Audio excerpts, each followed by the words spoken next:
Hey everyone, this is Rocky. I got a couple things I want to share with you guys, and hopefully y'all will learn something about this. I don't know how many videos I've created, but I keep screwing up on my videos. Um, First off, I'm getting baptized tomorrow, and I just I've been baptized before, but been going a wrong direction with it, and it's time for me to stand up and say I've done wrong, and I need to actually be a man, admit that I've done wrong, and actually go and get baptized again. I've backslid, but I've been baptized in a Baptist church, not a Seventh Day Adventist. And people say, well, Seventh Day Adventists, they're a cult, right? No, they're not. They're just more into the Bible. But you guys who's out there who's against it and who is against it learning is ignorant. I'm going to tell you that right now. Y'all's ignorant about Seventh Day Adventists. They're not at all a cult. They're not devil worshiping. They're not anything bad. It's just they're more into the Bible and they study more into the Bible and they know more about the Bible than any other religion. And because they know what it is, they know how to study. But you guys, even preachers out there who's a Baptist as well, because I used to go to Baptist church, loves to manipulate other people and think different. And then y'all want to say, well, Seventh Day Adventist is a bad church. They go to church on a Saturday. It's a bad church because they go to church on a Saturday. Let me tell you something. If you never read the history or never studied your history about Constantine, then you don't know nothing about your history or about the Bible. If you take the Bible away, um, and read your Constantine, it tells you exactly what happened.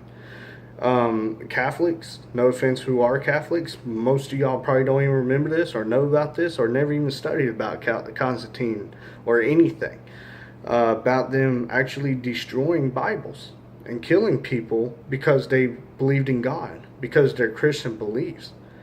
But they wanted to rewrite it and say, well, now we got to pray to Mary. Now we got to make sure that everybody, because they're power hungry, prays to Mary, and we have to rewrite these Bibles, but they're not allowed to take these Bibles home.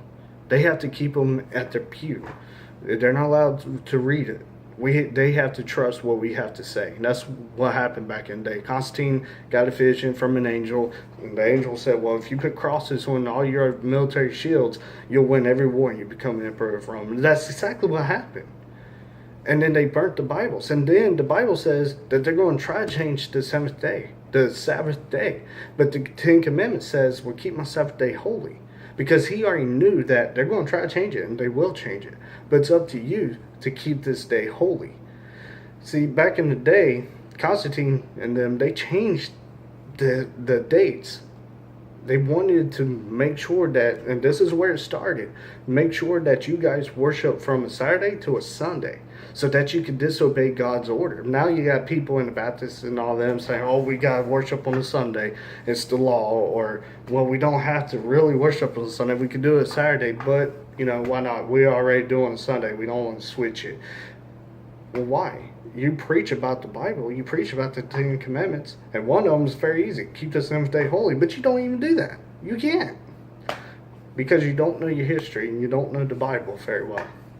It aggravates me. So I'm just letting you know right now that you're ignorant. Seventh Day Adventist is not a cult. It's actually a good church. It's the best church I've been to. And they don't look at you different. And that leads me to saying this. I've seen preachers talk about blacks are more superior over whites. I've seen that Muslims say, well, their God is Allah and they get 74 virgins when they die. It doesn't say females, does it?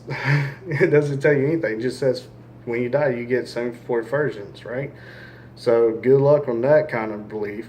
And then you got other religions saying that when you die, you roam the earth and stuff. And that doesn't make no sense because God wanted you to rest. And that's when you read Lazarus, it tells you that. The death of Lazarus. So you got all these beliefs out here that's contradicting itself. And it's like, oh my God, what the world? But most thing that I've seen today, since the media, and it's the media who wants to make sure that they start a race war or say, hey, a black person was killed by a white cop. But you never hear the other way around that a white person got killed by a white cop or a black cop. It's always silent. But if you do hear about it, it's, hey, this white person's name, they don't say the white person, they say his name was killed by this person's name. But when it's a black person, this black person died from a white cop or a white person. The media is trying to start wars and trying to manipulate you to thinking this, and y'all's buying into the government, buying into the media and stuff, and it's stupid. So let me read to you a verse from the Bible, the true Bible here, okay, from Romans 10:12, and you could go to it. I'll show you 10:12, where it's highlighted. I don't know if you can see that, okay. And what it says, and this is true, just keep that in mind, for there is no distinction between Jew and Greek, for the same Lord over all is rich to who calls upon him. This meaning, and people's like, well, what's that mean? You know, I don't get that. Well, why would you want to believe and worship a God that only worships one or loves a race worshiping him but hates all the other races? That doesn't make sense. Our God's a merciful God. He loves everybody, does he not? Because that's what it's telling me here. That is, no matter what you've done, no matter who you are, what you look like, anything, we all bleed red. And I tell people this all the time. I don't see color. I see black and gray. That's it. I don't see no real color. If you're black or if you're white, as long as you're got a good personality and you're a good person to me and I'm a good person to you, hey, that's all that counts. I'll do anything in the world for a friend. I hope a friend would do anything in the world for me. You know, because that's how we're supposed to be. We're supposed to love one another. We're supposed to help one another. Who comes up with this? Oh, this is superior than others. Oh, we gotta kill all white people. Oh, the Muslims are better and they're a peaceful religion. Really, they're a peaceful religion, but yet they rape their kids, they rape their family, their wife. They could kill their wife and eat them anytime they want to as part of their religion. They kill a lot of people, and people's like, well, no, they're a peaceful religion. Oh, okay, all right. And then you got liberals saying, well, let's take a knife fight or take away everybody's guns and then we could lower the criminal rate. Well, let me tell you something. When the criminals come at you with a gun and you got a knife, what then? A liberal's going to want somebody who has a gun to shoot him, right? I mean, come on, really? And then you got Hillary saying the exact same thing. We need to take guns away. Well, guns don't make you safe, you say, huh? But you got all these Secret Service or these people guarding you, and each and every one of them, including the police around you, has guns to protect your butt. Just saying. Just saying. So, the Bible here is telling me, and I'm sorry to go off track here, but it's telling me that because no matter what race you are, Jesus is going to love you no matter what. In Romans 10:13 it says, for whoever shall call upon the Lord shall be saved. It doesn't say for whoever is Jews or whoever is black or whoever's Muslim or whoever's Chinese or white, that when you call upon the name Lord, he's only going to hear that one race and say, oh yeah, you're saved, you're good. This other people that I made, they're nothing but trash. Let's take them and put them right here because they're trash. They're not like that. God's not like that. He's not going to sit there and say that. He says, for whoever calls upon the name Lord shall be saved. For whoever, not one person, not one race, but for whoever. Get that fact straight. Okay? Because you guys y'all's ignorant. Y'all don't know this stuff. So, and then with the seventh day, y'all need to look it up. Sabbath day is Saturday. It's not a Sunday. And it's so simple and easy to worship on a Saturday, seventh day. Because back in the day, Sunday was the beginning of the week, not Monday. It was Sunday or Saturday. But most of you guys don't know that. So just a little thought for you guys, and share that no matter what race you are, what you've done in the past or anything, that God is here and he wants you. He wants you. That forever shall call upon the name Lord shall be saved. He wants you. And then you got another one. Let's see, another verse here.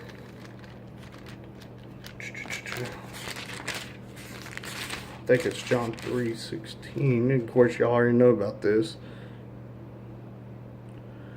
For God so loved the world, you hear that, the world, not so God loved the Jews, or God loved blacks, or God loves white. It says, for God so loved the world that he gave his only begotten Son, that whoever, not the Jews or whatever, but that whoever believes in him shall not perish, but have everlasting life. It doesn't say in there whites or blacks, or I died for Jews or something. It says for whoever.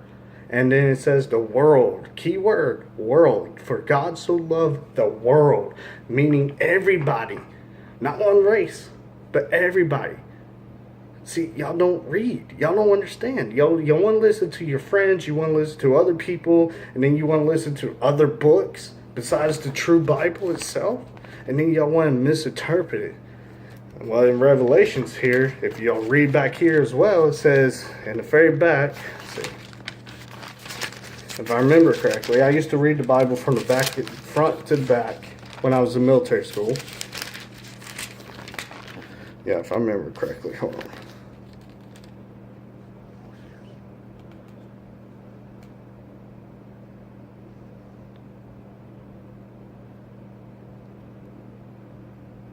Hold on, I'll find it.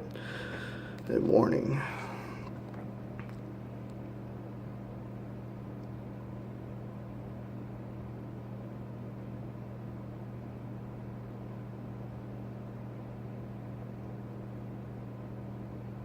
Okay. In Revelations, I was right. 22, verse 18, all the way to 19, I believe. It says it's a warning to you guys. For I testify to everyone who hears the words of the prophecies of this book, meaning the whole book. Okay? If anyone adds to these things, if you add to these things like some fake preachers do, or subtract from it, take away the stuff, the true words, and manipulate people and think in the way that you want to believe instead of studying, it says here that if anyone adds to these things, God will add to him the plagues that are written in this book. And if anyone takes away from the words of the book of this prophecy, God shall take away his part from the book of life, from the holy city, and from the things which are written in this book. So be careful what you preach. Be careful what you take away and what you add in here, because you're not supposed to. Okay? Because the Bible tells you that if you add, he'll give you the plagues that's in here. Meaning he'll probably destroy you. Well, not destroy you, but, make you sick or whatever. Probably. I don't know what God has in store. I don't know God's plans. Like I said, he'll laugh at me if I try to tell him my plans. But if you subtract, he'll take away your name from the life of the book of life. He takes away his part from the book of life, from the holy city, and from the things which are written in this book. So y'all need to be careful what y'all hear, what y'all preach, and what y'all take in. Okay? Don't try to manipulate people because you want them to believe your beliefs, or because you feel like you're wrong, so you want to try and make them feel like that they're wrong and that you're right. You got people who's trying to manipulate other people because they feel wrong. Don't do that. Read the Bible. Read what it says. Believe the book, not somebody. That's why I'm encouraging you guys, telling you the Bible verses and stuff, to read from here. Not take my word for it. But the Bible verses I give you guys, read from it. Learn it from here. See for yourselves. And also watch Doug Batchelor. Good dude. He's really good. But my preacher showed me this verse about the races and stuff, and what God said. He doesn't care about one race. He cares about you all. About every single one of you guys. And you guys have to open up your eyes and see that. It's time. It's about time. You see the world ending, or the world going to crap right now. About races versus other race. People killing another person. Something. You see the times. You see that the RFID chip, which is radio frequency identification chip, that they're trying to plant in you guys in 2017 to track your every move. You know, the Bible tells us about that, about the future. That what John, I think it was John, see, it was a goat and a ram or something like that. Well, not the goat and ram. Somebody, I forgot who had a vision about the mark of the beast. Everybody will have a cross or a mark of the beast on their forehead or their right hand. And they cannot buy or sell anything without this chip. And that they'll be locked onto you. Know your every move, your bank account, your everything about you they know, and they can shut it off just like that if you're not careful. And that's the way that the governments and the banks are trying to take over. Is they're trying to do that to you. And if y'all look up RFID chip, it'll tell you everything about an RFID chip. And then look in the Bible and what it says. And then they already have commercials out. And the ABC News, CNN, and all them's already talking about this chip. Even Obama talks about putting a chip in your brain so that you can unlock more potential abilities that you have in your brain. And it talks about that. It's no good. Don't believe. Don't take into that crap. Even though it may work, don't. If they're going to force you to try to take it, don't do it. I'm telling you, don't. And it's a warning, because Revelations tells us a lot about it. So, again, don't take my word for it. Read it in the Bible. And I hope you guys like this video. And I hope that I've reached somebody. I hope I touched somebody. And this video wasn't meant to be offensive to anybody. And if you're offended, I don't care. God honest truth, I don't. Because my job is not to care if you're offended. My job is to preach and to save you and to get you closer to God Himself. That's my job. My job ain't to, care about what you say about me. My job ain't about, crying over something that you say or do about me. My job is to reach out to people, and that's what I'm going to do. The Bible tells me that I'm like Jesus. I'm going to be condemned just like Him by this world, because I'm not of this world. God didn't make us part of this world. He didn't make us here to live here. He didn't do that. He made us to learn about Him, to share. You got these bracelets that says, what will Jesus do? Well, He'll preach. He's doing what I'm doing. Or I'm doing what He's doing. Or what he done. And I'm trying to prove that. And I'm trying to prove that I'm worthy. So I'm hoping you guys will take in effect that, or take into account that I'm just trying to help. I don't care what you say about me or whatnot. You could post in comments saying, "Oh, you're total trash," blah blah blah. You know what? I'm just gonna laugh about it. I'm not gonna lose sleep. I'm gonna sit in my chair, read these comments, if there is any, and be like, "Really? Is that how you feel?"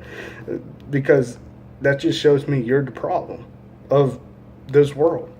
And it just shows me that you're not man enough to admit your own mistakes. And it shows me that you need prayers, which I'll pray for you. And it shows me that that you need a lot of work. And I hope one day God will reach into your heart and help you out. And I hope that you reach to Him and pray to Him and call for help. And He'll be there.